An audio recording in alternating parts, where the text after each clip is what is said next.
What's up, man? How you been? I'm doing very good. Thank you for having me. It's been almost a year, man. It's been almost a year. We spoke at an Acapulco last year, sitting in a beautiful resort in Acapulco, where you dropped some bombs on me that I had no idea were going on with Bitcoin, and we'll get into all that, where people are storing images and NFTs on the Bitcoin blockchain. And I was kind of blown away by it. You were saying things like we're all big blockers now, and yeah, you were actually the first show to get the memo. You were the first show to get you got the exclusive on that happening in real time when it broke out. Like the 2 days after it broke out, you got the exclusive on it.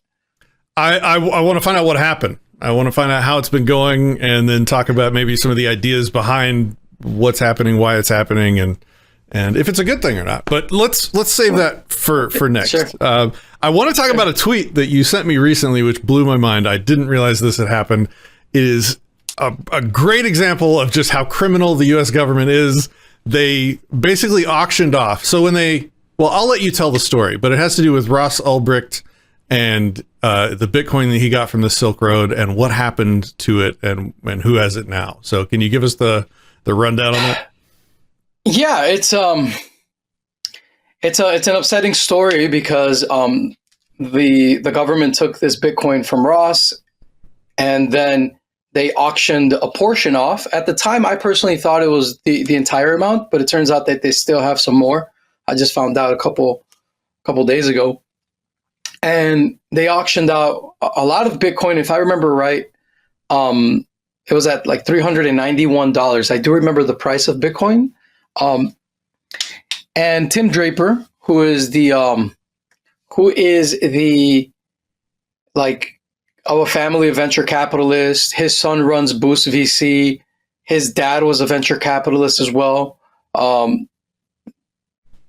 So he goes on and he buys this Bitcoin at a discount. Bitcoin that, properly speaking, was stolen from Ross.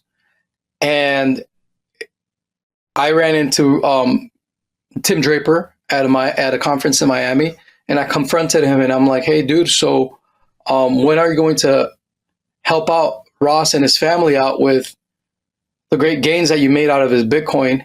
And he blushed. He really didn't understand.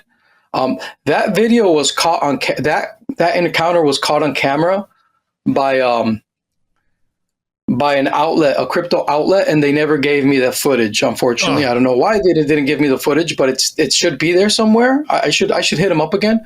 I don't want to dox who the media company was, because I don't want to make them look bad. You know, I don't know what legal stuff they have to deal with on the back end. But if you give me that video, that footage.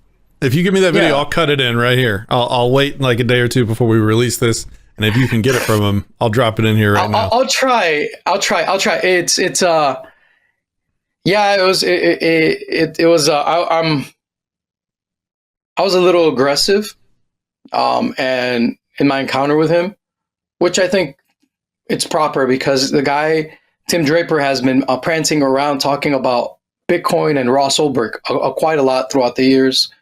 And when you find out this reality, what he said to me is like, yeah, it's a problem. We need to get him out.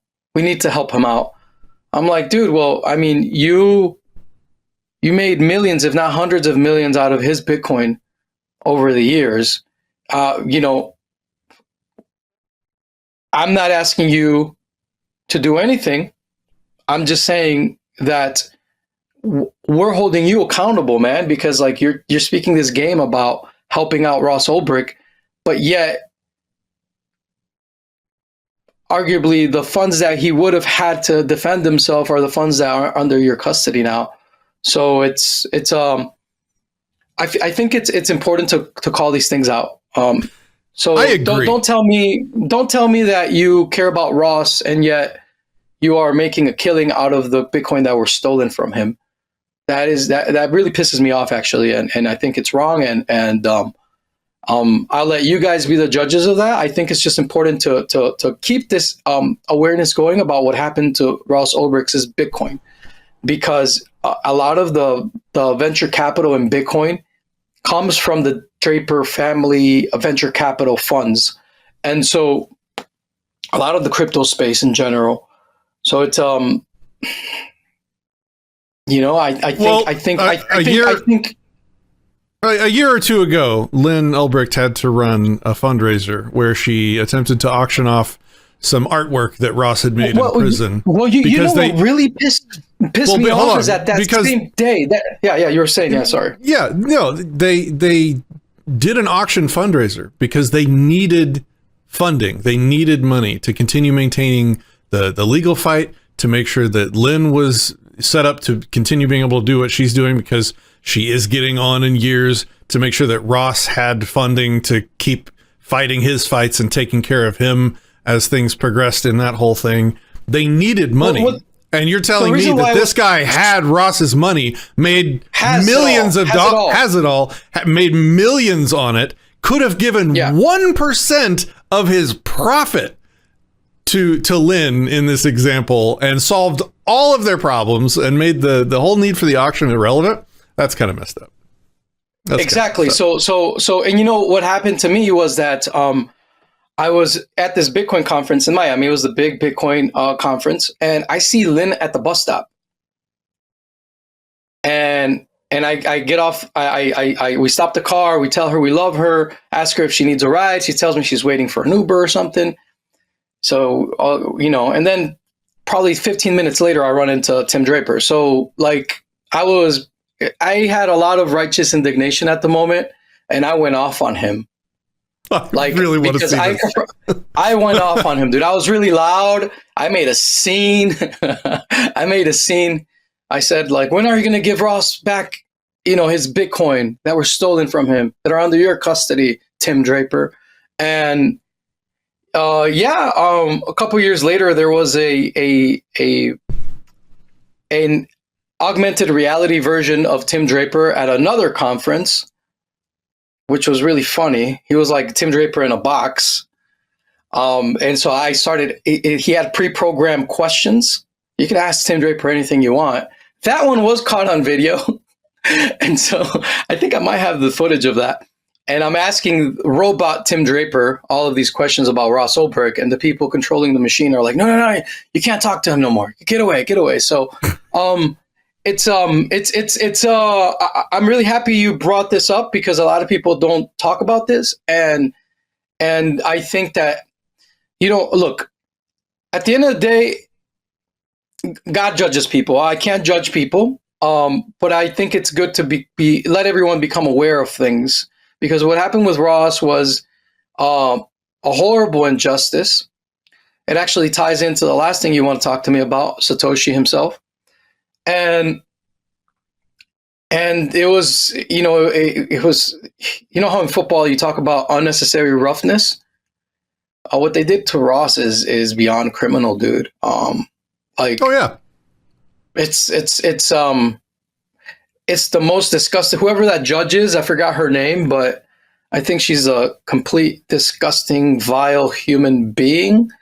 I pray for her soul, because that motherfucker is dark. And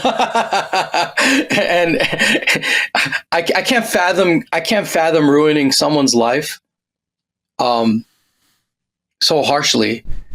It's not proper. Imagine doing that as your day job, man. Like going to work every day and ruining somebody's life over victimless crimes. Like I don't know. I always thought about that. I don't believe in souls, but I also don't know that you can maintain a healthy psyche while you're just destroying lives on the daily, man. Well, like the idea of a soul is your intellect, and the scholastics would say that your intellect is what moves on after you pass away. It's your intellect that is who you know, your knowledge, your experience, your sense of self. So yeah, that is a very rotten intellect that would be capable of destroying life like that.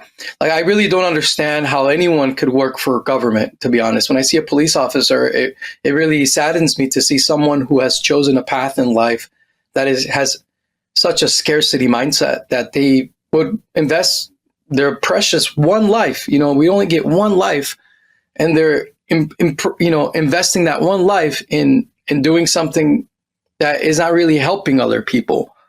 About 1% of what they do, they probably feel really good about, and then the 99% of the other stuff that they do just probably drains them into just a dark pile of dust. Yeah.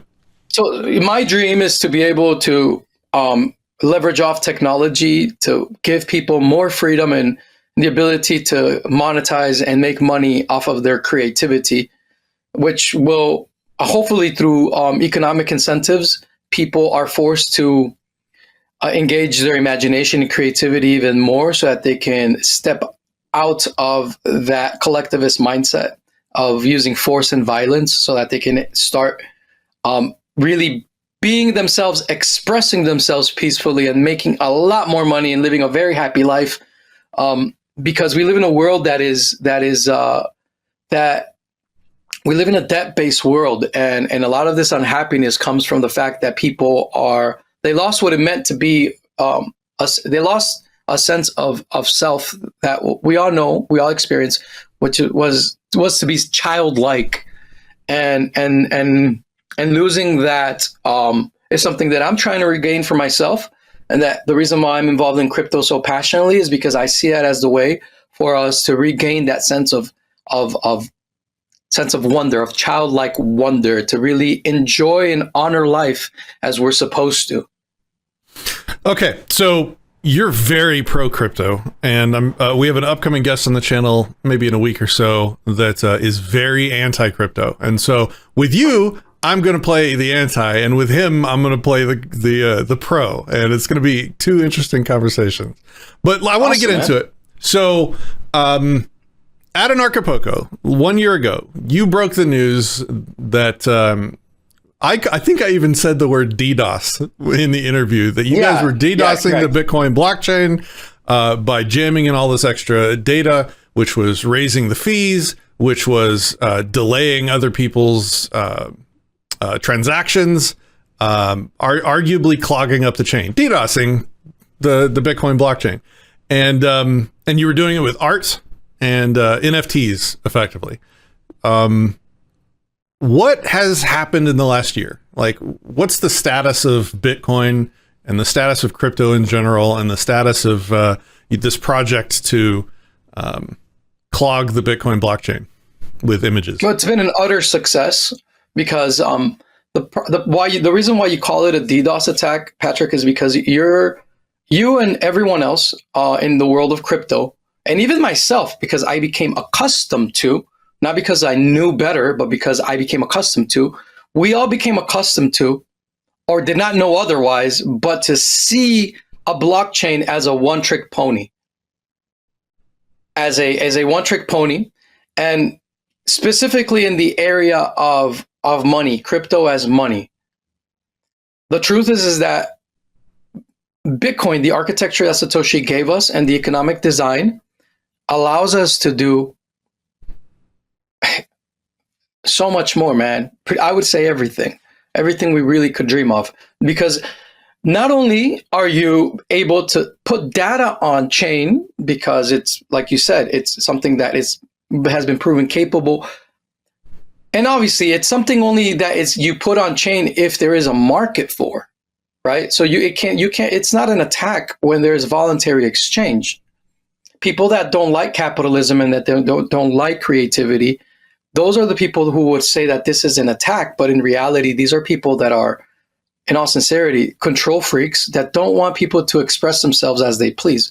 But if I enter with you in a voluntary exchange, and the platform that we're using is processing that transaction and making money off of it, that being the Bitcoin miners, then it's not an attack. It's actually something that is helping the network. When you see Bitcoin within the context of everything that Satoshi gave us, not what people wanted to read into Bitcoin, which is what happened throughout the history of Bitcoin. People wanted to read something into Bitcoin that was that. Sure, but it was a lot more, actually. People wanted to read the focus on money. But as honest libertarians that understand Austrian economics, we know that to have good money, you need fungibility. And in the nature of Bitcoin, in the Bitcoin protocol, you can't have fungibility because every Bitcoin has a completely different historical record than another Bitcoin. So by default, Bitcoins are non-fungible. That's why honest libertarians created Monero and Pirate Chain, which is more private, more fungible than Monero at this moment. And so we are in a place where now there are other Bitcoiners like myself who said, wait a minute, you guys were reading something that you wanted, but you guys weren't reading Bitcoin itself. Pay attention. You guys wanted digital gold, digital cash, and you wanted to bring that out of Bitcoin in the best way possible. But the Bitcoin protocol it was not built for that. That's why you were honest and you built Monero. So the question is, what is it that Bitcoin was to begin with? Let's take a step back. Let's stop trying to impose our will on Bitcoin. And let's take the whole gift that Satoshi gave us in context. And this entire gift that Satoshi gave us in context includes the ability to compute script on chain. In other words, that Bitcoin in itself is a computer. Bitcoin in itself is a Turing complete machine. This is one of the other reasons why we had a civil war, which because of Ordinals, now it's no longer a point of contention. What happened in 2023, Patrick, when I spoke to you, was that big blockers like myself saw an opportunity to teach, to show by doing, to teach by doing. So we went into the BTC blockchain and we taught them how to have an on-chain marketplace. We started with this idea and it blossomed into, now we're seeing that it's consistently over 82%. Well, just a couple of days, it was over 82% of all Bitcoin transactions were ordinal transactions, were on-chain transactions.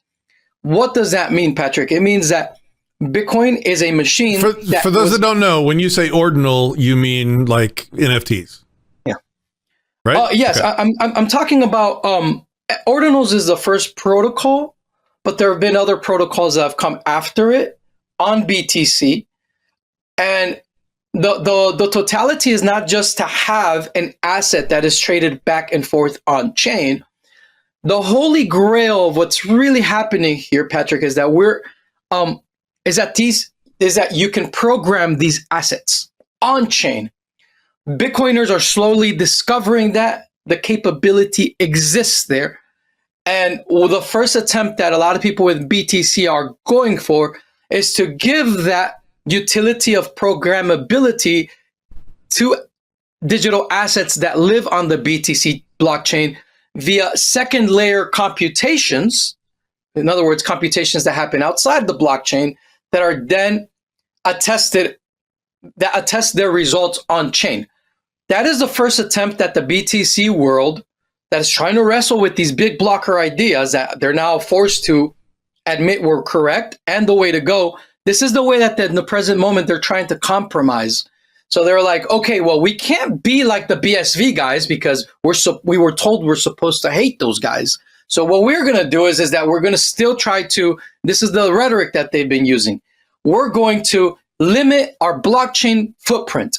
Again, enters the rhetoric of desiring privacy in a protocol that was not designed for anonymity. It gives you pseudonymity, it gives you privacy, but it doesn't give you the anonymity that a pirate chain or Monero would give you. So you have to, then again, it all comes down back to being an honest intellectual, and this is something that they're wrestling with. So what happened? Let's go back to what happened. What happened? We started playing. I came on your show at an Acapulco, and I gave you the premiere, the exclusive as to what was happening. It was the first interview in the world on this topic. Your audience got to see it. What happened is that this just blossomed. The BTC laser eye maximalists, they ignored it. A lot of them thought it was a fad. A lot of them thought it was just something that they could ignore. At the end of 2023, billionaire Jack Dorsey, the founder of Twitter, teamed up with Luke Dasher, who's one of the core devs for BTC, the leading implementation in BTC for small blockers, the guys that gave you Taproot, SegWit, and the biggest proponents of the Lightning Network. They freaked out at the end of 2023, at the end of the year, in the month of December, they had a conference and they invested millions of dollars into a mining operation called Ocean Mining. And they attempted to, literally, this was the proposal that in their communist worldview, they posed to other miners on the network. They said, we need to keep Bitcoin pure. Therefore, you must align with us, with our vision of Bitcoin, and profit less. Obviously, that was a very stupid proposition. We knew that they were going to lose. And within a week after they launched their mining pool, they had to buckle down and accept reality. And they themselves are processing on-chain digital assets on Bitcoin. So what they did is they mined coins, but refused to, correct me if I'm wrong, but they minted wanted. Blocks, but they refused the ordinal transactions. Well, that was their plan. That's what they went in with. But it was an anti-capitalist plan. You have to understand that these central planners, they always want to limit the capitalist they always want to limit the productive capacity of capitalists. Because in their worldview, they are the central planners that need to guide the space in their direction. So they're just central planners. Just think of them as central planners because that's what they are. The truth is, Patrick, is that we had we were teaching them in real time how to scale Bitcoin because everyone understands and everyone agrees that BTC, the subsidy that Satoshi gave Bitcoin to jumpstart the network, is running out. Every 4 years, we go into a halving. The block reward halves, but the block reward was just a subsidy, like a government subsidy or an allowance. Think of an allowance that your parents give you to get started in life. Doesn't mean you're going to get hooked on the allowance. It means that now you have to find from yourself from within the capacity to be profitable in the marketplace on your own. So we taught them how to do that on chain. We proved to them that they were wrong during the Bitcoin Civil War, and they grudgingly right now agreed with us. The truth is that they all right now. This is what the biggest mind fuck right now is that all BTC small blockers have to grudgingly accept that they were on the wrong side of history during the Bitcoin Civil War, and they hate it. They hate it because every time they do that, people start hedging to BSV. People start hedging to Bitcoin Cash even. Okay, but mostly to BSV. Let me push back. Let me give you my little 5-minute position on what's been going on. So I've been into technology literally my entire life, since I was a young teenager. And I've been involved in lots of software projects, lots of successes, lots of complete failures. I know what's good and what's wrong. I have a good gut instinct for when a tech is making good decisions and good architecture and when it's not. And from the very beginning with the big blocker, small blocker Civil War, I knew, and I think history is proving me right, that the small blocker with this bolt-on layer 2 tech is just bad architecture. Like that is not a tech that I would have invested in or been a part of. I think that was a bad plan. Real quick, and it was led by venture capital. Something that people have to realize that this is all. So the biggest problem that we had in Bitcoin history with entrepreneurs, and pardon me for interrupting, is that the moment you as an entrepreneur in the Bitcoin ecosystem take money from a venture capitalist, at that moment, your duty is to your shareholders. It no longer is to the Bitcoin network. So no longer are you motivated to create open source, on-chain, interoperable applications. At that moment, you're thinking in an old boomer way of my intellectual property, my closed garden, and you become a hedge for your investors because your investors hold Bitcoin bags themselves, and you are their hedge against their Bitcoin bag now as a Bitcoin entrepreneur that they invested in. Meaning that in all of these Bitcoin startups, they forbid Bitcoin entrepreneurs to hold Bitcoin within the treasuries of their own startups. This is not common knowledge, but this is pervasive throughout the space. Because why would I as an investor would want you as a Bitcoin entrepreneur in whom I invested in as my hedge for if my bag of Bitcoin fails, I get to use you to pivot off the energy from Bitcoin into something else from fintech. So I just needed to emphasize that. Sorry for interrupting. No, that's fine. I'm about to get to the controversial shit. Sure. Okay. So just from a technologist perspective, I knew that was a bad decision. I called it out back when it was happening. But what happened next really made me suspicious of the entire technology. And this might be where you start to disagree. I saw immediately during this civil war that you're talking about that there is a tragedy of the commons with this open source tech that no one is in charge of, that no one owns the development of. It takes them years to make the simplest of decisions. It takes them years and hard forks and massive infighting that splits the community and makes everyone hate each other just to make a simple technology decision. If I make a tech product tomorrow and I realize, oh crap, I've got a vulnerability. My tech can't scale to handle transactions for millions of people. It needs dynamically scaling blocks, for just an example.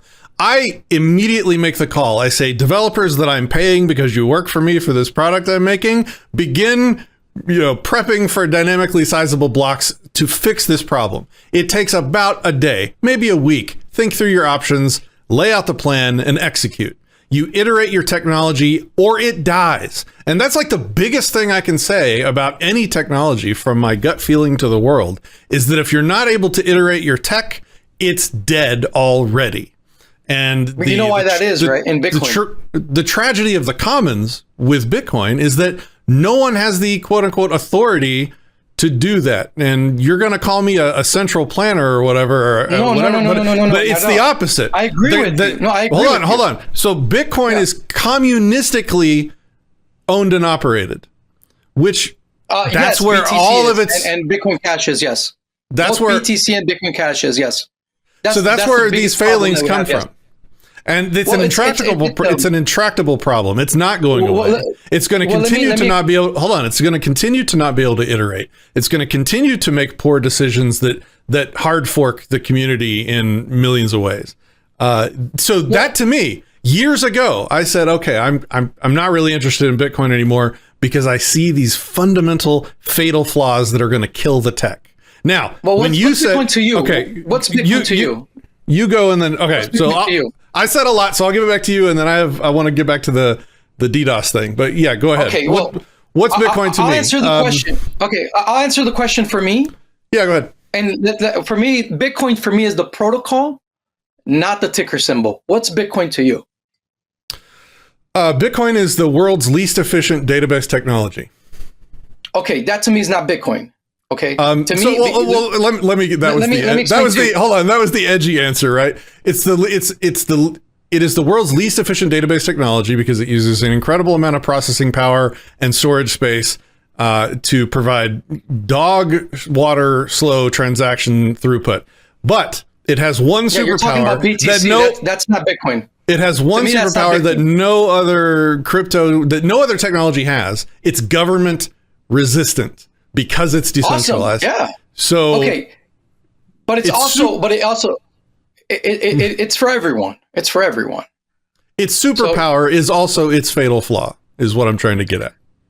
Okay, but this is the thing, Patrick, is that if you and I play a game, so the most popular sport in the world is soccer, right? And it started in England. And the reason why soccer is now what it is worldwide is because everyone operates using the same rules of the game, meaning that it invites free market competition. That you and I can start a soccer club, and if we are good enough, we can, go up in rankings in our city, then in our state, and then nationally, our team can compete, internationally in different club teams. Like literally, you and I can fund our own team, and do that and make a shit ton of money doing that. Okay, but and the reason why we can compete and why we can rise to the top is because soccer is a universal game, and it's a game because the protocol, the rules of the game don't change. If you're in Africa, if you're in Argentina, if you're in Paris, doesn't matter where you're at on the planet, soccer has the same rules of the game. Okay, so for me, the word protocol is nothing more than the rules of the game. Satoshi gave us something that the vast majority of the world still has not embraced fully. And this is the real sad truth, Patrick, is that the vast majority of Bitcoiners were psyoped from understanding this about Bitcoin. That what Satoshi gave us is to be, first and foremost, revered. And you need to put your ego aside and stop thinking that you know better than Satoshi or his original design.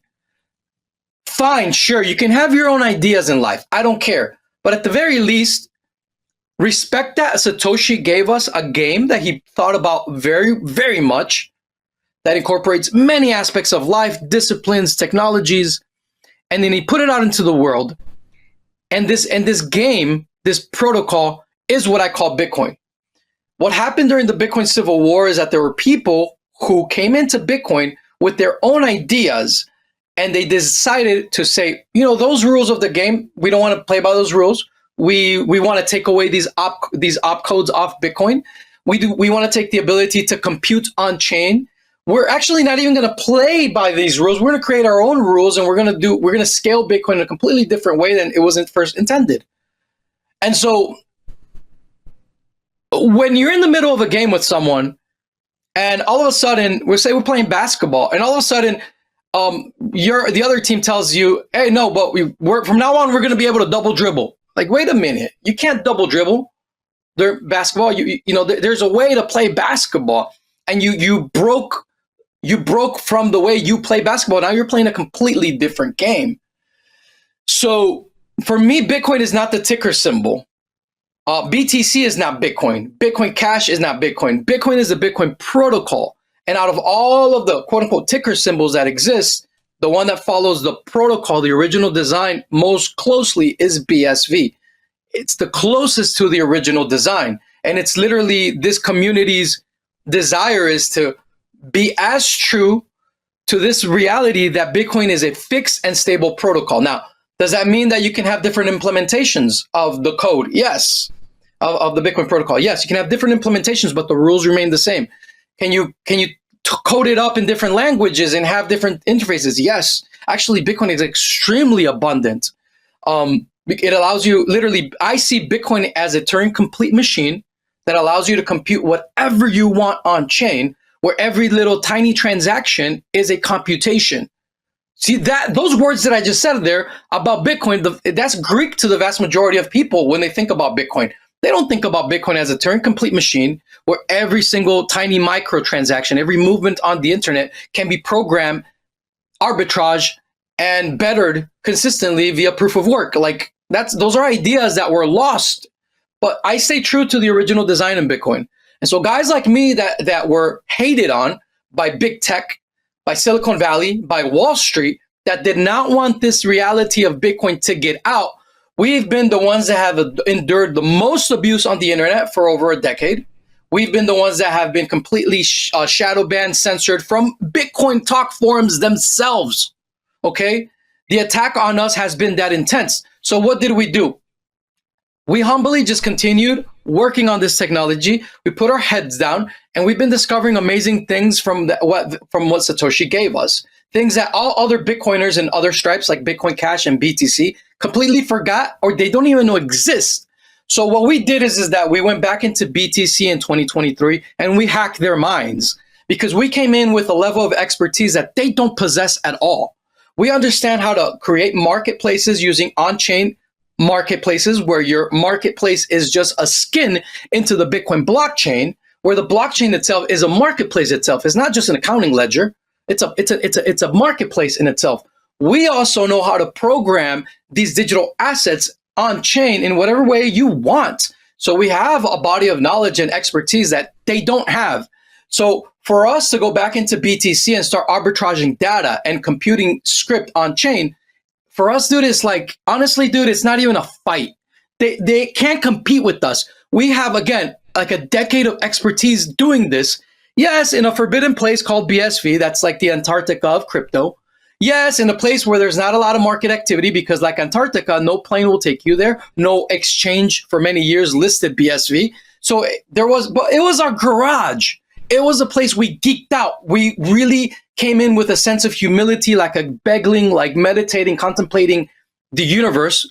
And that's the way we approached Bitcoin. We did not want to impose our will on Bitcoin. The Bitcoiner that I am and the stripe of Bitcoiner that I represent is the Bitcoiner that saw everything that Satoshi gave me. And with reverence, we're like, damn. And to this day, man, I'm still like, damn. Like, people don't even know the greatness of what Satoshi gave us. So okay, what happened in 20...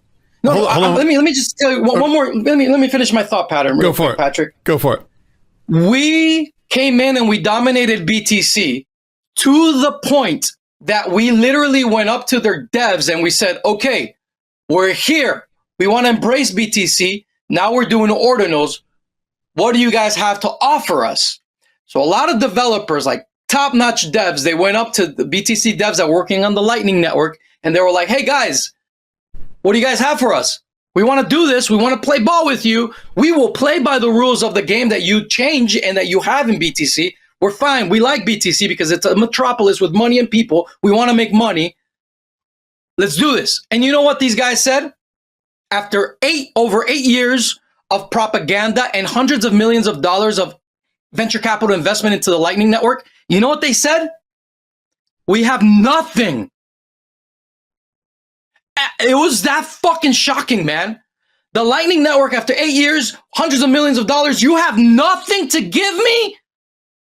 I just brought the most badass developers from Solana, Ethereum, BSV, and we're in BTC. We have over 50% of the transactions on chain. And sure, okay, we'll use the Lightning Network. What do you got? They have nothing. And you know, they even told us, they're like, yo, you know what? You're going to have to build it yourself. Like, what the fuck? What did you do? You literally had a civil war for this. You broke up Bitcoin because of this. And at the end of 8 years, you're telling me you don't have shit? So what ended up happening is that financial economic pressure that we put on Bitcoin, BTC, broke them. And 3 other top devs rage quit in 2023. One of them calling the Lightning Network a scam. So imagine being a Bitcoiner in BTC after convincing the world that they know the way to scale off-chain, not on the blockchain, off-chain through a layered way of scaling with this thing, the Lightning Network, that you've been harping on for over a decade, because this whole argument started in like 2023, 2022, 2012, 2013 is really when this started. And you're telling me that you have nothing? So that at that point, all that's holding them back, and the reason why they still have to save face as much as possible, is because they got so much investors involved into these layer 2 approaches. And so now they have nothing to show for it.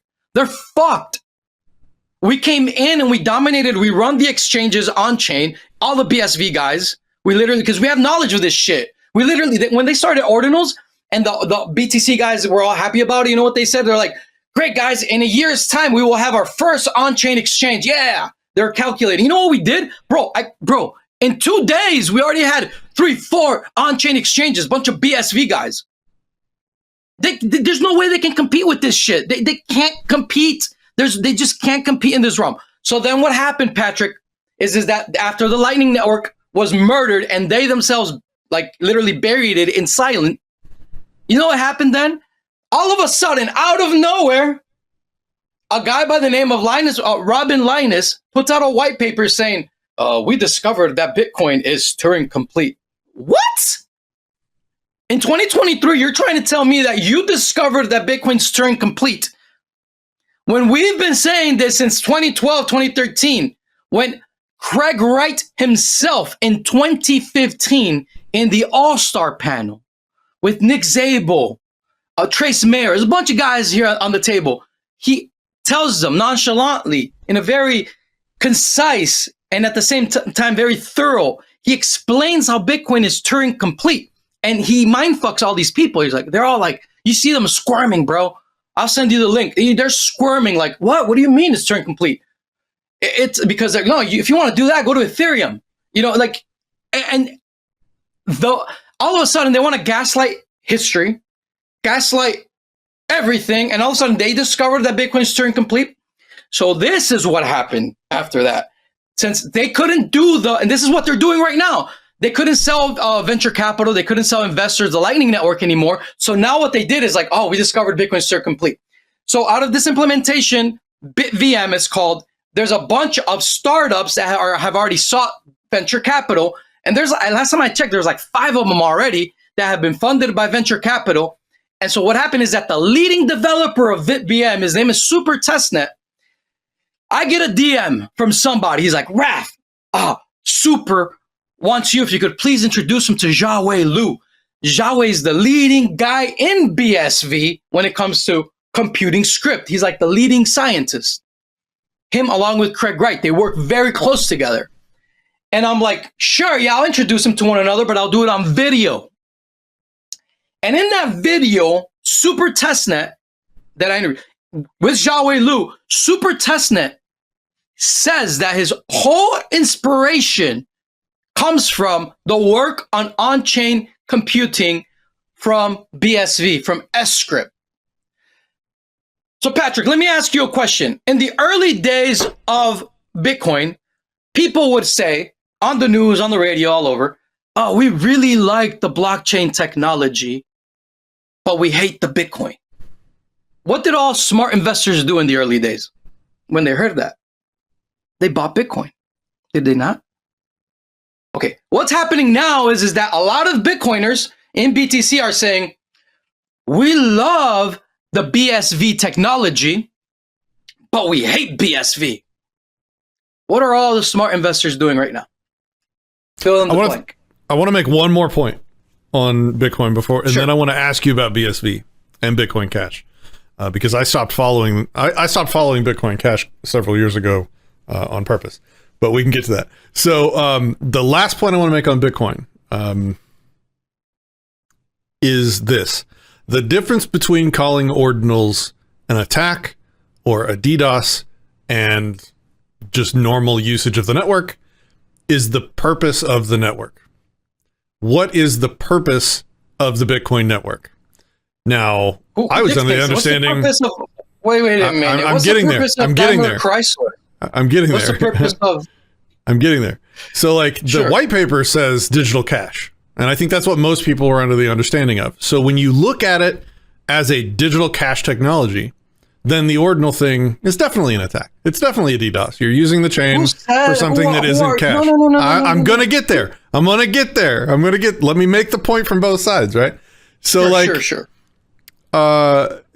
if you assign that purpose to it, then it is an attack and it is a DDoS because you're interfering with the ability to do transactions. Now, granted, you're exposing a dumb decision that they made to maintain small blocks with that tactic, and I loved seeing that.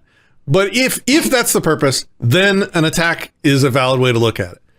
But the problem is, it's a tragedy of the commons. There is no one authoritative to say the purpose of this technology is cash, or it's just a free-for-all, use the code it was written however you want to use it, no matter how much that interferes with how anybody else wants to use it. There is no one authoritative that can say what you're doing is right or wrong. The protocol is what it is. Do with it as you will. That's the reality, no matter what the white paper says, right? No. Fuck the white paper. I love the white paper, but the reality is that what Satoshi gave us, and I'm gonna explain this by using big words here. This is a tautological exponent that we're talking about. What Satoshi gave us is a tautology, means the final end, the end of things, tautological exponent, the exponential function that can only be operated in this mathematical formula. Okay. What Satoshi gave us with the way that Bitcoin was designed, and I'm going to break down every single way that Bitcoin was designed real quick. Proof of work. That the number one way to arrive at what it is a meritocracy of value, to really bring forth what is the best for everyone, is by solving the Byzantine general's problem through proof of work.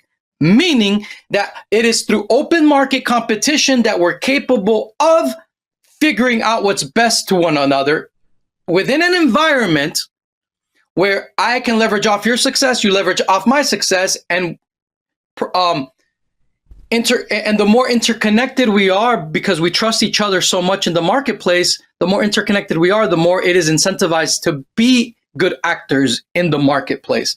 On top of that, the way that Bitcoin is designed in the form of a blockchain is a small world network, meaning that interconnectivity found within the blockchain design is a topological map where human beings, there is no mathematical formula where human beings are more interconnected than to one another. This just doesn't exist. So you add proof of work with the small world of the blockchain, you put those together, you will always get the same result. The same result is that at the end of the market discovering itself within those confines that Satoshi gave us, you will eventually find yourself in having spontaneous order, which is what controls Bitcoin. If you say, hey, there's no central planner, it's spontaneous order that is a meritocracy of value. BTC, they tried to destroy BTC, that version of Bitcoin, into what we know as BTC, but they still had, BTC still has two big aspects to it that they weren't able to get rid of. But notice that the small blocker attack on Bitcoin has always been an attack against these two things. Number one is miners, which is proof of work. And number two is the architecture of the blockchain itself. That's why they always want to remove all transactions and all computations outside of the blockchain. Deep down in their nefarious mind or stupid mind, they always wanted to get rid of the two most important ingredients that make Bitcoin really what it is: proof of work, blockchain. So what we do as big blockers is that we emphasize the on-chain dynamic and proof of work. We do not want, as a big blocker, you never want Bitcoin dependent on something external. You want Bitcoin to be self-sufficient from within and profitable from within. So what happened with Ordinals is nothing more than the flower of life blossoming in its own way within BTC, because it has to. It has no other way, Patrick. I'll give you an example. At Monerotopia, a core developer by the name of Peter Todd got up on stage and he said that his solution to miners losing money from the block reward subsidy as time goes on, he calls it Demiurge. What a fucked up name. What his plan is to introduce into BTC is the ability for miners to go into your wallets and tax you. That is his plan. Okay, another plan that they have, check this out. Another plan that they have is from Luke Dasher, the same guy that teamed up with Jack Dorsey to try to stop us, but they couldn't because they suck, honestly. They're just fucking people that don't understand Bitcoin. His idea is to, check this out, he wants to break the 21 million cap on Bitcoin supply. Because like that, you keep the subsidy, going, right? As long as possible. In other words, they want to change the protocol even more, the rules of the game even more. All along, what we taught them by showing them is that you don't need to do any of those crazy things. You just honor Bitcoin as it is, and you just allow Bitcoiners to figure out how to best use the design that Satoshi gave us. Satoshi gave us the means to compute. Even the first transaction that Satoshi gave us was an NFT. A lot of people don't know that. Was an NFT. To compute on chain, there was a poker game on the blockchain. There was a poker game on the blockchain. So for us to be able to compute on chain and for us to be able to engage the blockchain in whatever way we see best as entrepreneurs, we introduce that into the blockchain, and then the blockchain, the market responds to, we want that or we don't want that. Miners say we'll process that transaction or not. Buyers on the other side will tell you right away, is this a product that I want or not? So it's a discovery process. And right now, Patrick, we showed them by doing that. We taught them how to scale Bitcoin on BTC. We taught them how to make sure that the miners make money off on-chain transactions, like what we're doing through Ordinals. And so it's at this point, I honestly can't take any argument serious, because it's like, dude, we're showing you. I don't have to argue this. It's there on the blockchain. the vast majority of BTC transactions are on-chain digital asset transactions within a flourishing digital asset economy that is happening natively within Bitcoin. And no one can stop that, because to try to tell a miner not to do that is telling a miner to go commit suicide. This is what Jack Dorsey and Luke Dasher try to do. Like, oh yeah, we just like ignore those guys, ignore those transactions. You should go broke. Like, what the fuck? No, dude. So now we're in a time now where the small blocker rhetoric was murdered, destroyed. They don't exist anymore. It's over. Max Kaiser, who to me, he's a scumbag, bro, straight up. Like this guy was talking shit about JP Morgan his whole life. And now he's a bankster. He literally is promoting bankster solutions that instead of promoting Bitcoin, second layer Lightning Network companies that track and trace people in El Salvador. That's disgusting, dude. Like, right, he said Bitcoin. He said Ordinals was a bug and we got to get rid of it. Sorry, buddy, you can't get rid of it. You can't, Max Kaiser. You can't get rid of it. We're not going anywhere. Money talks, buddy. That's a good thing based on your perception of the purpose of Bitcoin. So it's a bad thing based on on the same thing. No. I forgot to do this. Let me show you this tweet. Let me show you this tweet, and then maybe you'll yell at me. Okay, so here's what I tweeted. I said blocking JPEGs from a blockchain meant to be a medium of value exchange is not censorship. It's defending against an attack vector, eroding its capacity to be efficacious for its purpose. If you want JPEGs on chain, go make a chain for that. So okay, this Patrick, is welcome to do that. Hold on, and you won't make enough money. You won't make money. Let me finish. All miners, please do that. Follow what he's doing. And no, I'm not doing anything. It's all about the purpose. No. It's the purpose of it, and the fact that no one is authority. Make less money. I know you're not afraid of what I have to say. Let me at least get the challenge out, and then you can tear me a new asshole for it. It depends. The problem that I'm trying to highlight. There is no one that is authoritative on the purpose of the technology, and therefore it is unable to iterate itself effectively. So if a threat comes that isn't an ordinal, for example, like let's just say it's not an ordinal. Hold on. I'm almost done. Like 3 more sentences.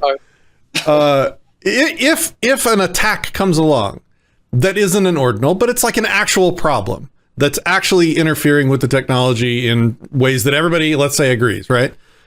There is still no one that can say, look, that's the protocol. That attacker is just using the protocol in a way that you don't like. It would be censorship to modify the technology to prevent that person from using the tech the way that he's using it. It's the same argument for ordinals. So I put that to you, and I'll shut up and let you tell me where I'm wrong. Vehicles are only meant to be driven through gasoline as their system of combustion. How do you say combustion? Combustion. Okay. Combustion, yeah. Anyone that wants to promote an electric vehicle does not understand that there is infrastructure that already exists where we have already, as a society, have chosen to have vehicles driven through the gasoline. Anyone in the market that proposes an electrical vehicle is attacking the capitalists of the car manufacturing network worldwide. So therefore, we need to make sure that we need to enforce somehow that car manufacturers are forbidden to create electrical vehicles. It's the same argument, bro. It's the same exact argument. There's no global body of governance that tells us how cars should be manufactured or how many car manufacturers should exist or how many cars every car company can produce per year. No, it's a free-for-all worldwide, and we have a very awesome competitive atmosphere where we get really good vehicles in the marketplace, right?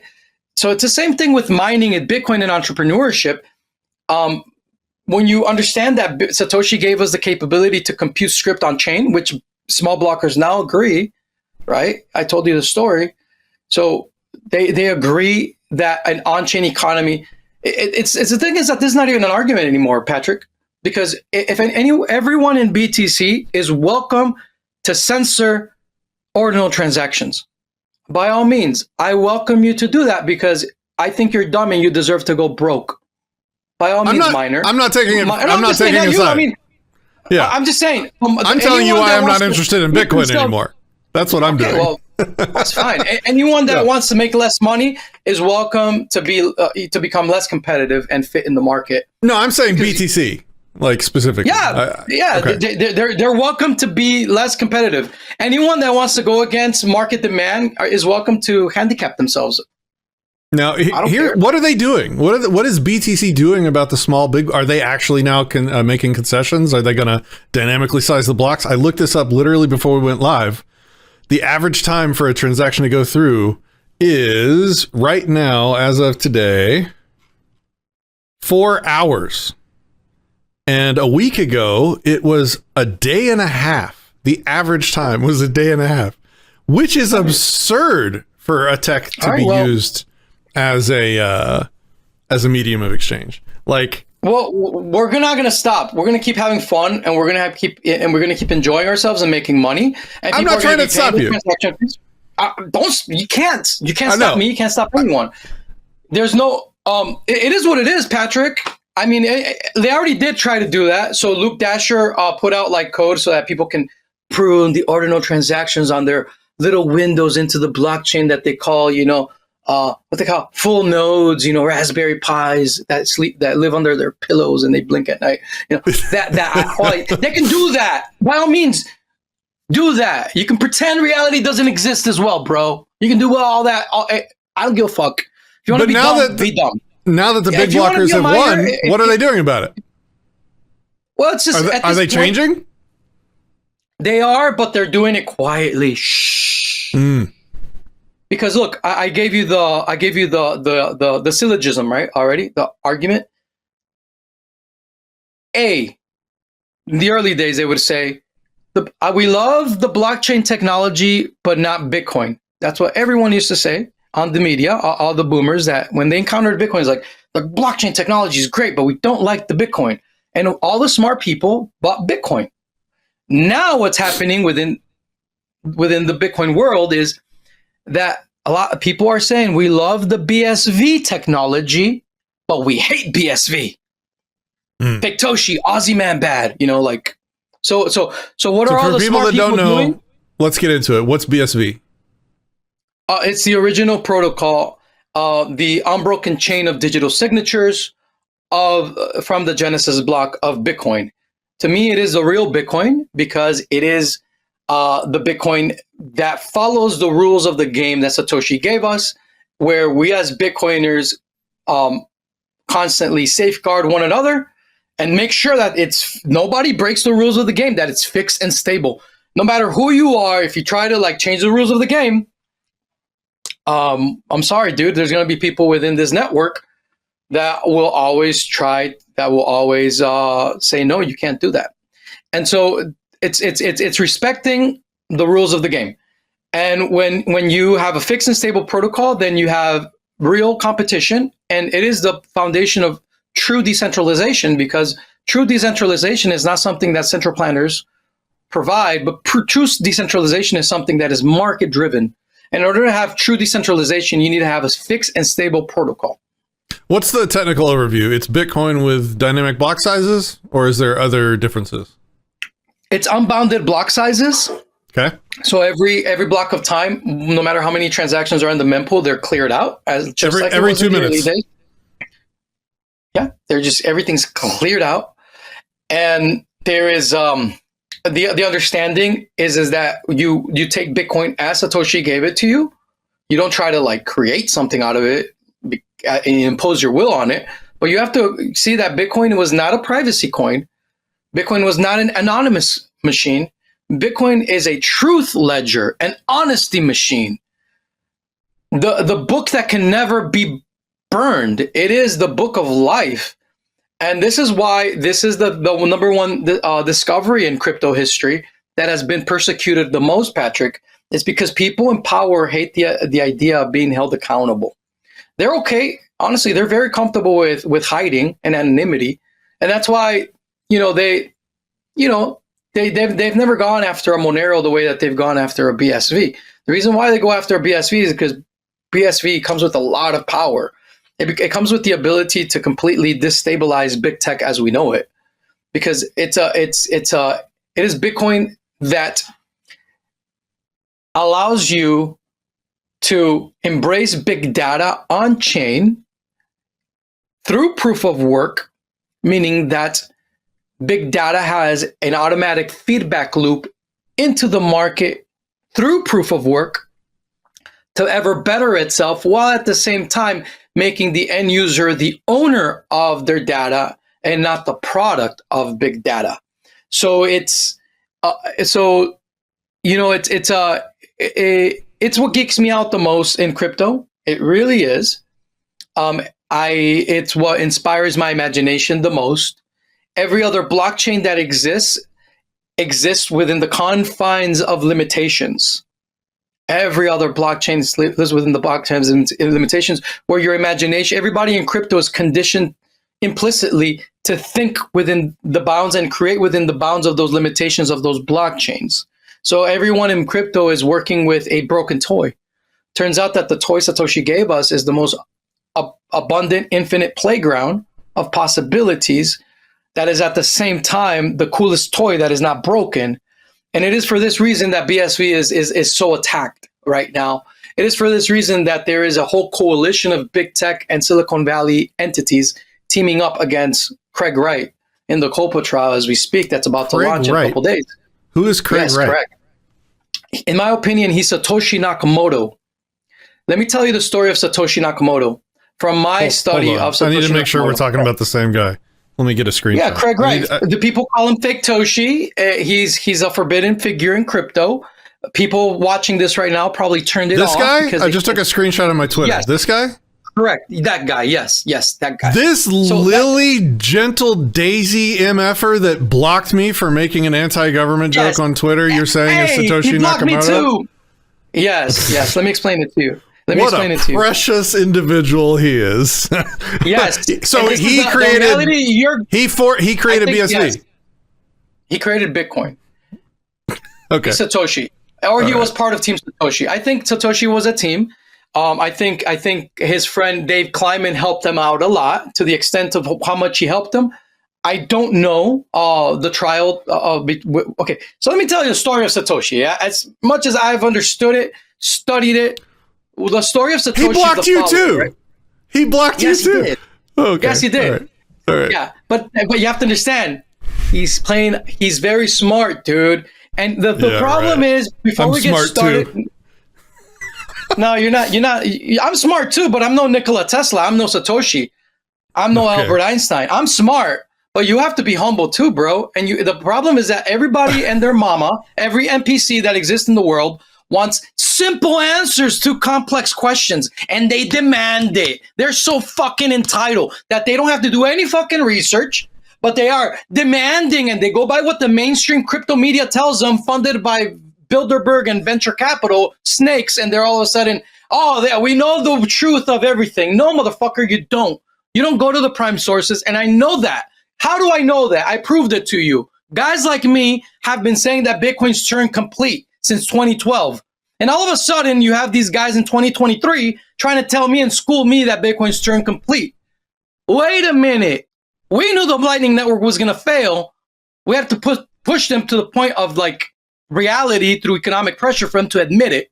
So over and over again, guys like me have proven correctly. Over and over again, we are the most attacked guys in all of crypto. We've endured the most abuse. And over again, the only choice that the rest of crypto can do right now is copy us. Coinbase copied us this past summer with their on-chain summer. Literally, they were trying to copy BSV innovation. Ordinals comes from BSV. Everything in BTC comes from BSV. Okay, wake the fuck up. It's the reality. It's the truth, okay? Solana, the top developers there, Jeff Pike, Dean Little. BSV guys. And what is Solana doing right now? They're copying BSV innovation. The latest thing that they put out in Solana was when? $WEN. What is that? This is a copy of locking, of end lock time, of Lu locking in BSV. Everyone in crypto has no other choice but to copy us. And why is that? because we understand the technology that Satoshi gave us best. And whether you like it or not, you feel butthurt about this reality, I don't care, because me and my boys are showing you through proof of work, and we're schooling the entire space. We run BTC now, we run Litecoin, we run Dogecoin, we run BSV, and if we want, we run circles around Bitcoin Cash as well. Okay, so don't come at me, dude, because we literally run your blockchains now, and you can't stop us. And you guys are butthurt because of that reality. But my friends, the Psalm told us the truth. The stone the builders rejected has become the cornerstone, Bitcoin's original design. Okay, and so all you can do now is be quiet. Be quiet. Okay, because the moment you utter a word, you signal to all those intelligent people on the planet that we were right. And you don't want to do that, but at this point, you're in checkmate, and you have no option but to do that. That's why all the BitVM guys constantly are reading Craig Wright's material. That's why all the and Xiaowei Lu's material. That's why all my boys run all of the on-chain exchanges in BTC. That's why we run everything in Ordinals. You can't stop reality. We're showing you by doing. Cardano's copying bitmaps that comes from us. Like, I don't even have to do these interviews anymore. It's in your fucking face. Look into your blockchain. You see my signature everywhere of my work. Well, I'm enjoying the conversation. It's like, dude, it's like I came into your house and I was accepted by your tribe as your leader, and now you're mad? No, bro, it is what it is. This is market driven. I'm not forcing anyone. This is what happened, Patrick, is that everybody in the history of crypto have been going to these centralized exchanges, praising the almighty dollar. And what they do is that it's like passing buckets back and forth. They don't know what these fucking buckets are, but they're just passing them back and forth, selling them back and forth. All along, this little thing is called the computer, but not everyone knew how the fuck to turn it on. We that approach Bitcoin with reverence and everything that Satoshi gave us, and we were the only guys that did not have the stance of, oh, I know better than Satoshi. I can create something better than Satoshi. Because that's literally the story of everyone else in crypto. Everyone else in crypto, implicitly, we're saying, I know better than Satoshi, and I can do something better than Satoshi. We didn't take that stance. We went into it with reverence, and we're still learning a shit ton from Satoshi to this day.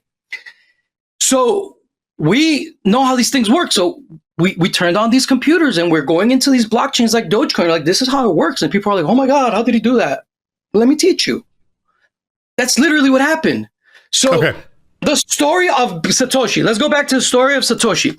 So Satoshi was a man that enjoyed his anonymity, okay? His privacy, okay? And he was working on Bitcoin with his friends. He finally put it out on the Cypherpunk mailing list. It's pretty obvious that it was more than one guy because, when you talk amongst people that are like programming, it's all broken English, bro. Like, those people don't care about grammar, So the fact that Satoshi's very well, and he writes very well, very precise, it shows you that at least someone took us, you know what I mean? It's either the guy was a grammar Nazi or he had someone review everything he said. So out of nowhere, the way I see the story of Satoshi, now I could be wrong. The other analysts at the Crypto Vigilante, I chose them on purpose because I don't want an echo chamber. They all disagree with me, and I'm okay. Literally, I created my own sparring dojo within Crypto Vigilante on purpose. They disagree with me on a lot of these things, but it gives me the space to be able to talk to you guys with complete candidness. So all of a sudden, one of the guys that was closest to Satoshi passes away, Dave Kleiman, at the age of 46. Very sad. And his brother, his stepbrother, is the inheritor of his entire estate. And so when he looks into the computers that his brother left behind, he realizes, holy shit, my brother was involved in the creation of Bitcoin. So right away, he's like, oh my God, who's this? Who is the other guy that worked on this with my brother? It is none other than Craig Wright, this guy in Australia. So then this guy he devises a plan. Dave Kleiman. This all came out in the trial in Florida, Kleiman versus Wright. He devises a plan. I need to go claim my portion of my estate that belongs to me, thinks Ira Kleiman. So he goes to Wired magazine and Gizmodo magazine, and he says, I know who Satoshi Nakamoto is. I have proof. My brother left this computer, and I can't access even these Bitcoins. So Craig Wright, out of his kindness, he actually tried to help him access Bitcoins that his brother had in that computer, believe it or not. So Craig tried to help him out. So, but I know who Satoshi is. I know who Satoshi is, and is this Australian guy who wrote the book that is used on a lot of computer science faculties throughout the world in graduate programs on computer forensics. My brother and him wrote the book on computer forensics, and they both were the creators of Bitcoin. So I have the proof that Craig Wright is Satoshi. He sends that to Wired magazine. He sends that to Gizmodo. Then what he does is, he goes to the Australian tax authorities. He tells them as well, hey, this dude over there is a creator of Bitcoin. Go tax his ass. So the Australian Federal Police swats Craig Wright. Swats his business, swats his home, like fucking makes fucking terrorizes him. Him. That's what they do. Okay. So think about it this way, guys. If anybody that knows anyone that's neurotypical, you would empathize with me. If you're someone that's never experienced someone with autism or Asperger's, by all means, for the rest of this story, go learn about that and then come back, because you have to understand how these people think, okay? People that have neurotypical personality disorders, they love order. They love order. They love order, man. You can't take them out of their order or they'll freak out. I know this because I am known in certain circles as the autism whisperer. A lot of my friends in crypto are autistic. I literally, I take care of them, to be completely honest, because I know that in some ways they don't see shit that I do. And at a nightclub, if we're at a nightclub, they might be leaning up against someone a little too closely, shit like that, right? So I take care of them, right? So I know how they think, bro. And I went to school for counseling psychology, a graduate program, so I'm pretty versed in these things, right? The freak out imagine the freak out of Satoshi Nakamoto, of Craig Wright. He gets doxxed by Wired magazine, gets pulled out of his anonymity, bro. Grab any of these privacy nerds that watch this show right now, because there are a lot of ANCAPs watching this, and pull their asses out of their anonymity. Empathize with this situation, guys. Someone forces you out of your anonymity and doxes you to the cops. You get swatted. Your business gets swatted. The tax authorities are on your ass. And then at the same time, you're all over the fucking media. You are a fucking guy that, you were not prepared for this shit. You didn't volunteer to, dox yourself as Satoshi. And they pull your ass out of your anonymity. They murder your privacy. Okay? Literally, that's what happened. This guy freaks the fuck out, as anyone would. Yeah, they're terrorists. Thing you see? Let's not mince words. These are terrorists. Okay, yeah. And on top of that, what's going on around that same time is that the entrepreneur, the most well-known entrepreneur, most televised, most heard of entrepreneur with your technology at that point in time is none other than Ross Ulbricht. And he's being served 2 life sentences. So now you're Satoshi Nakamoto. You're pushed out into the fucking light by force because this asshole stepbrother of one of your best friends, if not your best friend, wants to fucking shake you for money, calls the cops on you, doxes you to the biggest technology magazines, and at the same time, the biggest entrepreneur that uses your technology is being served 2 life sentences. Imagine the fucking level of freak out. And so rightly so, like you would expect, just watch Mr. Robot, the show. You guys seen the show Mr. Robot? What do these security experts do once in a while? They wipe out. What does the fuck the wipe out mean? They fucking destroy computers, hard drives, chips go in the fucking microwave. Like they wipe out clean. It's our routine. So Craig Wright even said he stomped on a hard drive. People make fun of him. Well, fuck yeah. I mean, imagine in that moment in time, I don't think the guy was thinking clearly. I think he was like, fuck, man, they went after Ross. Now they're going to have to go after me and have all this shit. What do I do? I'm pretty sure he made a lot of mistakes, man. I'm pretty sure he destroyed a lot of evidence. And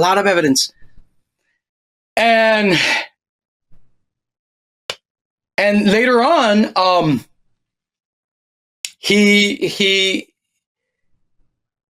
there's a group of people that forms around him. Was he acquitted? There's a group of what? I mean, did they find anything? Did they?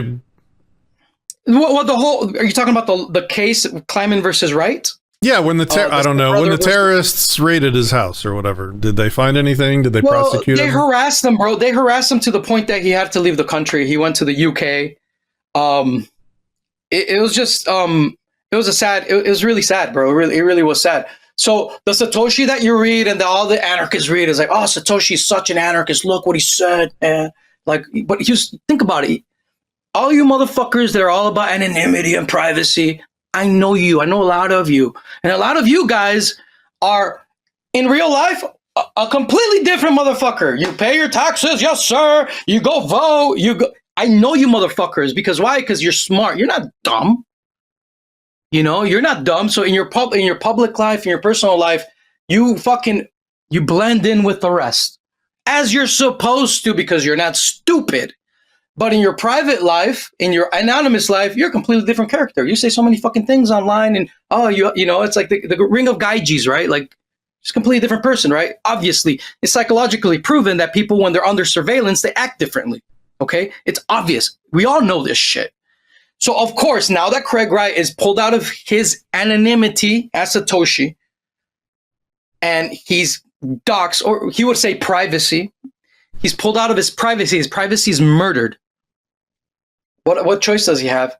So, like, the smartest thing that he could do as the creator of this technology, which is exactly what I would have done, is to become the most statist motherfucker.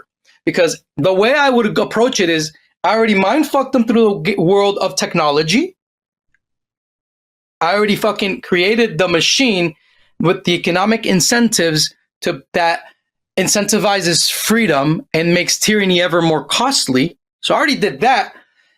Now I need to mind-fuck them within the boomer status world. And that's why I think Craig Wright took the stance that he did, which is he doesn't talk like an anarcho-capitalist. So what's the difference between an anarcho-capitalist and a Randian objectivist? The main difference is the locus point, the point of inflection regarding, but private property. Private property is that point of reference. So for the anarcho-capitalist, private property starts in the physical realm. I own this cup, okay? For the objectivist, the point of reference for private property is intellectual property, IP. And that's why, by default, objectivists are minarchists. They like little government, but they still like government because for them, the point of reference is intellectual property. So very intelligent. I think that Craig Wright then pivoted from presenting himself when he was behind privacy. He was behind his privacy, but once they doxed him, he was put out. He's like, okay, let's go galt on this shit. So he went, reading a Randian novel. That's literally Craig Wright's story now. He went Atlas Shrugged. He went Galt. And he's making the emphasis on intellectual property. That is the most reasonable, logical, and what I would have done in his position, to be quite honest. Because what do you mean intellectual property? Is he claiming he owns copyright on Bitcoin? Correct. Yes. Correct. Really? Yes. Oh boy. Yes. Yes. What doesn't? So he's delicate and an asshole. Got it. Okay. Well, you can't. You again. Don't. You have to, Patrick. You can't just. Sure, that's the way you filter it, but you have to realize there are more things to it. So sure, that's the way you're filtering it right now. But keep in mind that Bitcoin is a machine that eventually is the most efficient system that has ever existed when it comes to computing any type of data in the world. And it's the most interconnected system ever existed, meaning it's the best social network, the best marketplace, the best it is the best AI, it is the best swarm intelligence. Bitcoin is the best means to interconnect with other human beings. So this is what we call hyperbitcoinization, is when you will be stupid to want to create outside of Bitcoin. That's hyperbitcoinization. Like, you as an entrepreneur, you are in the future, when people realize this is common knowledge, because it's not right now, you are going to be an idiot to create outside of Bitcoin's original design. You're going to want to create inside the blockchain. Why? Because when I create inside of the blockchain, I am in the most frictionless and permissionless space where it literally is free for me to participate and express my creativity into the blockchain and get rewarded if my creativity is valuable by other Bitcoiners for my creativity. Because it's extremely cost efficient to post and list things on chain in BSV. At this moment right now, it's 1/50,000th of a penny. 1/50,000th of a penny, meaning that with $5,000, I can subsidize hundreds of billions of transactions and listings on chain in BSV. I can literally onboard the whole world right now onto BSV for free. I can personally subsidize the whole planet right now to get on chain in BSV and start exchanging whatever goods and services they want with each other. All a human person will need is a internet connection, a wallet, and their creativity. Step in and start selling whatever they want. Like that possibility exists right now. And this is why this technology is so feared by the lizards of big tech. And this is why right now, Mark Zuckerberg, Jack Dorsey, Sam Altman, Larry Fink, Michael Saylor, you name it, all the lizard cast, they teamed up and they formed a coalition called COPA, C-O-P-A. Did you call them the lizard cast? Yeah. Is that what I just heard? Okay, that's great. Yeah, the scarcity cartel. The scarcity cartel, they created the Crypto Open Patent Alliance, and all of a sudden the biggest tyrants on the internet are pretending to be open source developers and that want free, that they want free open, that they are reverent to the false ethos. Like, can you believe this shit? That Mark Zuckerberg and Jack Dorsey are posing as anarcho-capitalist libertarian saviors against Craig Wright?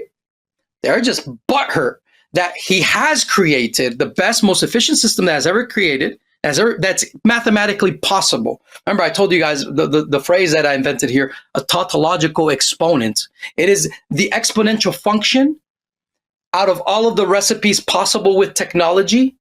It is out of all the ingredients possible with technology, Satoshi created the perfect recipe in Bitcoin's original design to be able to literally put big tech out of business. That's possible, literally, in potential right now. And the only thing stopping us right now is our imaginations. Because right now, and this is what they don't want people to know.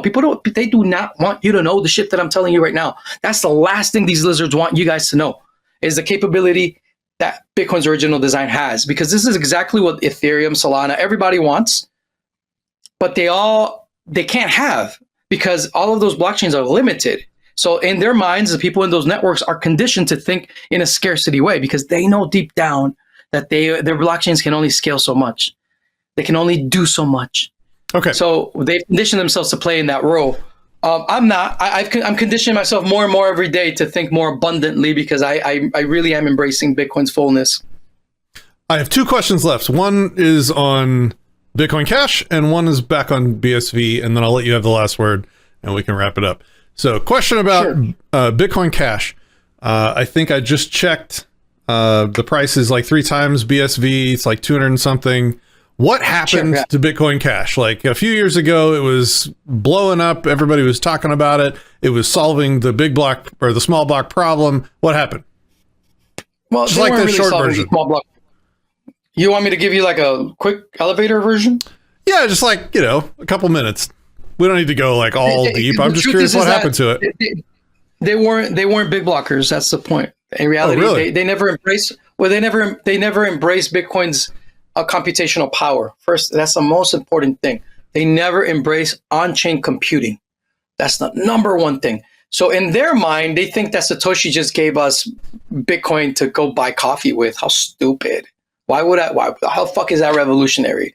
Okay. Plus, if I really wanted digital gold, digital cash, I would just do it with Monero. I'll buy coffee anonymously. If that's really what they want, because a lot of them are libertarians. So they also they have a very central planning approach where they remember what I told you about the whole protocol and the rules to the game. They never agreed with that. They wanted just to say they saw the right direction. They're like, yes, you scale on chain. We need bigger block sizes, but we will control that process. And we're like, no, fuck you, man. The protocol is fixed and stable. Leave it alone and build whatever you want. Like, go. So that's the difference. The main difference is the ability that these Bitcoin Cash people also made the mistake of saying, oh, That on putting data on the blockchain is spamming the blockchain. See, that's bullshit, bro. That is just an anti-capitalist mindset that wants. It's the same argument you made earlier of saying, "Oh, you're just." I didn't make an anti-capitalist argument. I just yes, it is. There's an argument based on the purpose of the tech. Okay, no. Because Bitcoin, Satoshi gave us the ability to compute script on chain. So how the fuck did he give us the ability to do something? And you're telling me that it's that faculty is not part of the purpose of Bitcoin. That makes no sense whatsoever. If you give me the, I said there's no authoritative source on the purpose. That was my point. Who's the authoritative source? Is the code. The code is the authoritative source. Look at what Satoshi gave us, all the opcodes, and then with reverence, study the code. Because the blockchain is just a 9-page constitution. Cool. But wasn't the code small block? No. The code in its original design includes computational power. How are you going to embrace computational power if the block size is very tiny? You can't compute on chain with something. No, tiny. I thought correct me if I'm wrong. I thought the big small block thing was a civil war over whether or not to modify it to allow for dynamically scaling block sizes. Like the original code was not to have larger blocks. So in the early days, Satoshi made the mistake of putting a cap, but it was a cap that was meant to be just for us for a small amount of time because the network was really small. And Hal Finney convinced him of like, hey, Satoshi, maybe we should put a cap to the block size because the network is really small still, and it could. Then that argument, expand the blockchain. But that in itself, that was a mistake. They fucked up. And you're supposed to let go of that cap when Bitcoin was mature enough. They didn't want to let go of the cap, and we had the civil war. Because the cap is not just for transaction throughput. The cap is also to be able to compute on chain, to compute script on chain. In other words, to do smart contracts on the blockchain. And so you cannot do, for us in BSV, you can compute whatever you want. Any computation can be done on chain. Any computation. A number is just a number. As long as like it makes sense for all parties and all parties agree and voluntarily to participate in that transaction, it's good to go, man. So why would you like Jack Lew says, why do you need what's the point of ChatGPT-3 if you can only in BTC you can only do 4 megabytes worth of human creativity? Like, what's the purpose of ChatGPT-3? What's the purpose of ChatGPT-3 if the BTC blockchain only allows you to compute 4 megabytes worth of human creativity, of developer creativity worldwide? In BSV, we can leverage the fullness of ChatGPT-3, and anyone can become a programmer, developer very easily, and propose awesome creations on chain in BSV that are completely. It's like unbounded. All of them are welcome into the BSV blockchain. So, yeah, dude, hyperbitcoinization is going to happen. Exactly when it's going to happen, I don't know, but it's going to happen. And everything that we know of in computer science, it will revolve around Bitcoin's original design. That is without a doubt what's going to happen, because it's a mathematical formula what Satoshi discovered. I call it a symphony of aligned incentives, where like the best graph of interconnectivity is the blockchain, specifically the small world network. The best way for that small world network to be self-governed and for it to grow in prosperity and to grow bigger is for it to be done through a proof of work, both via the mining process itself and that of entrepreneurs being valuable to each other. And third, something that a lot of people don't know that Satoshi gave us, I haven't mentioned in this whole talk with you, is the UTXO model, the unspent transaction model, which allows you to have parallel scaling. This is something that no other blockchain architecture has, something that through Ordinals, a lot of developers discovered for the first time. The fact that you are able to, that all you need, if you need to grow the Bitcoin bandwidth and capabilities, all you need to do is just add more miners. So you don't need to change the infrastructure of Bitcoin. Bitcoin just spreads like a branches through the UTXO model. Okay, where I there think are you. so Yeah, so yeah, so yeah. so Bitcoin spreads horizontally in parallel, and it can scale to it's the same scaling model that Google, Facebook, Amazon uses. All smart big tech companies scale horizontally. All right, but systems that come from the banking sector, like the JP Morgan thing called Ethereum, they're stupid designs. They go vertically because they're dumb. So the same thing with Solana, vertical scaling. So proof of work, the recipe Satoshi gave us is proof of work, blockchain small world network, and UTXO model. Those things, that mathematical formula that he discovered, that right there, that composite is gonna take over the world. It's gonna be the blockchain.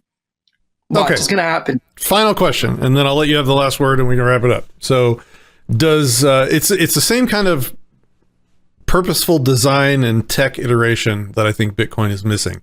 Does BSV have that? Does it have a core of developers that can make decisions quickly when they need to and iterate the tech to solve problems that arise with it as needed? Or is it like Bitcoin where it doesn't have that core? Yeah, it does actually. So what we discovered in BSV. So there's been three major discoveries in Bitcoin history. Number one, Bitcoin as money. Number two, Bitcoin smart contract computing on chain. And number three, signaling is exactly what you're asking about. Signaling, because after the Civil War, a lot of big blockers, we were sitting around and thinking, how the fuck do we make sure this doesn't happen again? Your question. Literally, this was the question that we resolved. So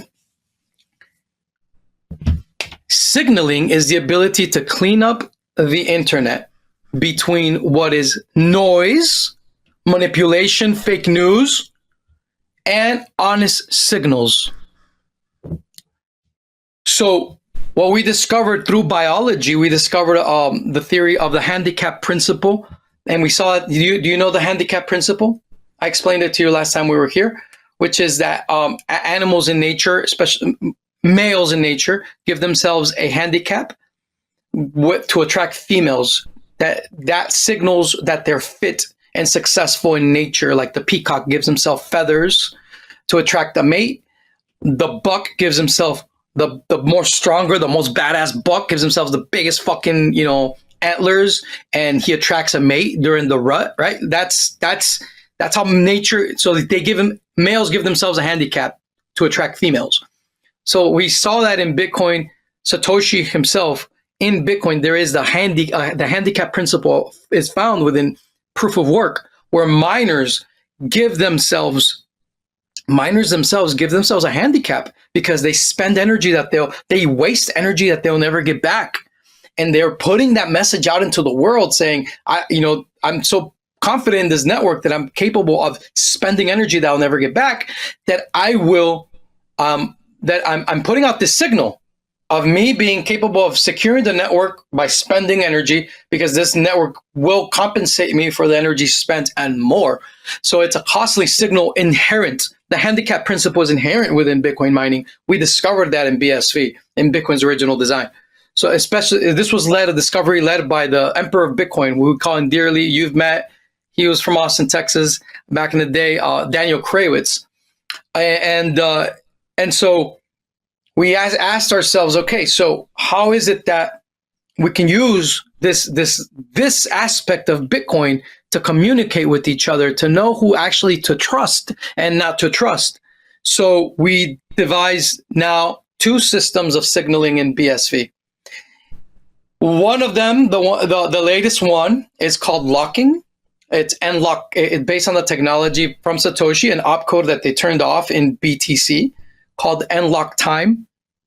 And it's the ability to put Bitcoins, think of in a time box. And then you can command whatever you want. Like, I want one Bitcoin release every year. I want one Bitcoin release every day. I want 0.01 Bitcoin release every week. Whatever you want, you program it into a box and it's released. And you can say, I want it released to these wallets in equally, or whatever you want. You can do wills, whatever, testaments, trust. It apply. You can do a lot. So we discovered that by a lot of people in Bitcoin will tell you that they're hodling Bitcoin, and they make you think like that they're people invested in the network. But as far as we know, they could be lying, and they're just saying that they are pro Bitcoin, but you don't know even if they own Bitcoin. So we discovered a way to signal to each other by handicapping ourselves. And what we do is that we give up our opportunity cost by signaling to each other using by locking up our Bitcoin and behind content on the internet that we find important for the well-being of Bitcoin. Because the mindset of the big blocker like myself is that Bitcoin is the company we all work for. The whole world works for Bitcoin. They don't realize it yet, because Bitcoin is we don't need the corporate system anymore, because that comes from dual entry accounting, where the corporate world comes from the necessity to attest something was real before the blockchain. In other words, you needed government attestment. I bought something, you sold me something, one got the receipt, the other one kept that on their books. That's dual entry. Triple entry, you have a triple entry, that is a cryptographic receipt on all machines in the network. When you have that, we now see that we don't need the corporate structure. In reality, the best company that you can be part of is called Bitcoin. So what we do is that we build everything open source, on chain, and interoperably, so that we can better this ecosystem called Bitcoin for ourselves, right, as Bitcoiners, and serve each other better. So within that process of figuring out what's best for ourselves and for each other, we need to make sure that we're sick, that we're not easily psyoped. So we use signaling theory to communicate with each other. Now, what you have to understand about signaling is that the signal is not truth. The signal just saves you time. The whole purpose of this is to save you time. Just because you see a guy pull up at the coffee shop in a Lamborghini does not mean that he himself is the owner of the Lambo. He could have driven a Honda to the coffee shop, but he drove a Lambo. So everyone naturally, instinctively looks at the guy like, damn, dude drove a Lambo through these fucked up city streets that government doesn't take care of. He must have a lot of money. Like, damn, what a Chad, right? But the thing is that, as far as we know, we don't know the truth of the states of affairs behind the guy driving the Lambo. He could be the guy that manages the rental for exotic vehicles down the street. He doesn't own a Lambo. Or he could very well be the guy that owns a fleet of Lambos in his backyard. So the signal causes you to pay attention. And that's exactly what we discovered in BSV, which I think is the third biggest discovery in crypto history, which is what we need the most in our day and age, which is to be able to clean up the internet from the noise. Because we live in a world where AI is going to confuse people. A lot of people are saying that these are the last presidential elections ever, because 4 years from now, AI is going to be so advanced that you're not going to even know who the fuck is talking or what to pay attention to or what to believe online. So we're going to be clouded with noise. There's going to be a lot of chaos. You're not going to know who to trust on the internet. You think fake news and censorship was bad? It's going to get worse. So we Bitcoiners were like, how the fuck do we communicate with ourselves amongst this noise that is just growing? Well, I know. I will use my Bitcoin that I value so much, that it's on this blockchain that I care about so much, that everybody can cryptographically prove that belongs to me, that is real Bitcoin, and I'm going to attach it to this message on the internet so other Bitcoiners see that a Bitcoiner like me said that this is important, that you should pay attention to. And I give up opportunity cost for a year, a month, a week, however much I think this information is worthwhile for you to pay attention to. And then some other Bitcoiner be like, oh shit, bat signal, Bitcoiner signal. That's what it is. It's a bat signal for Bitcoiners. Is it something that pays attention? A Bitcoiner put a Bitcoin behind in lock time for 1 year on that signal. What does that mean for me? I pay attention. Is this something important? Holy shit, this is very important. I need other Bitcoiners to pay attention. Bam, locks up another Bitcoin. Then another guy with more money says, I look up 5 Bitcoins. And then this message just gets more and more attention from Bitcoiners, and that's how we communicate with each other. So we're looking for market-driven ways to communicate with each other to solve the problem that you ask, because that's exactly the problem that us big blockers had, because this technology that I've been expressing here to you guys is the technology that big tech hates the most. It's the technology that they're taking Craig Wright to court for. They don't give a fuck about some dude if he's fake Toshi or Satoshi. They could care fucking less. They're billionaires, dude. They run this fucking internet. What they care about is that technology. And so in my opinion, what they really want, and this is my supposition, they want to discredit Craig Wright with the COPA trial. And then after that, they want to go and go after the patent for, we're not talking about BTC. We don't care about BTC. We don't care about Bitcoin Cash. They can keep the stupid technology. We don't care about stupid Segwit, Taproot. It's the fucking recipe that makes everything magic happens. So for us to displace big tech, which is proof of work, UTXO, blockchain. That recipe right there is what pisses them off. That recipe right there is what they know will put them in extinction, on the extinction list. Like literally, they're going to be extinct no matter what. Because what they don't realize is that even if they were to take those patents away from Craig Wright, economic incentives are aligned in such a way that there is no better way than to build on this network when people realize what I'm telling you guys.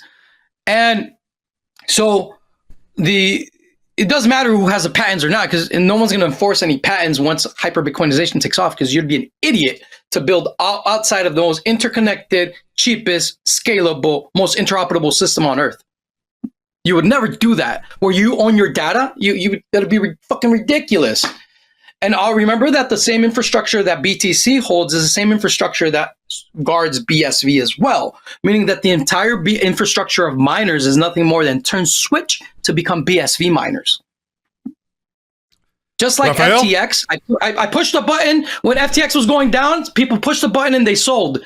Miners, when they realize what I'm talking to them about, and they start seeing that BSV is more valuable, scalable, interoperable, and cheaper, and processes everything that they want, they're going to push a button and they're going to go to BSV because it's going to be that easy for them to do.